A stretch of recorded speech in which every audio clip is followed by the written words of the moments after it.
I've been working over 13 years on solutions and evaluations to help low-income people have better outcomes.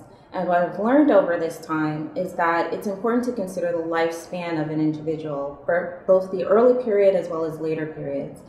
For post-secondary education, this matters because the early period is really about preparation, and the later periods are about the various pathways that are open or closed to you depending on whether you earn a credential. In terms of affordability, we're now in a period where college is very high priced and overpriced for many students, and we need innovations in that area. There are a few things going on in terms of performance-based funding, but we really need to understand whether those things work. We know a lot more about comprehensive financial aid, but still innovations are needed in that area as well.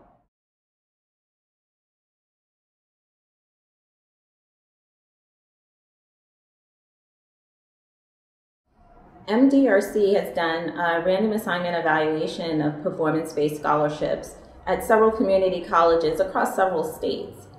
What we've learned is that performance-based scholarships generally result in positive but modest effects on credits attained and other academic outcomes.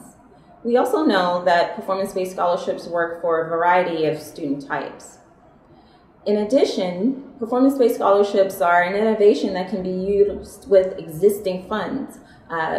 Often, institutions have scholarships that are targeted to higher achieving students, but those same scholarships are unlikely to generate better academic achievement among those students. In contrast, performance-based scholarships can be used for students who have not demonstrated prior academic achievement in order to incentivize them to meet minimum academic standards.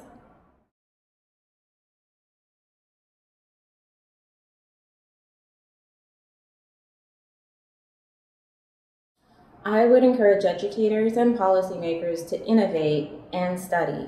I think an excellent illustration of this is the City University of New York's program, the Accelerated Study and Associates Program, or ASAP.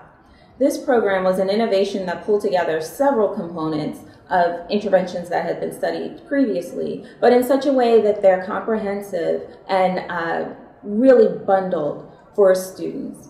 And this program has resulted in early graduation rates, impacts on two-year graduation rates, and projections that three-year graduation rates should also be positive and statistically significant.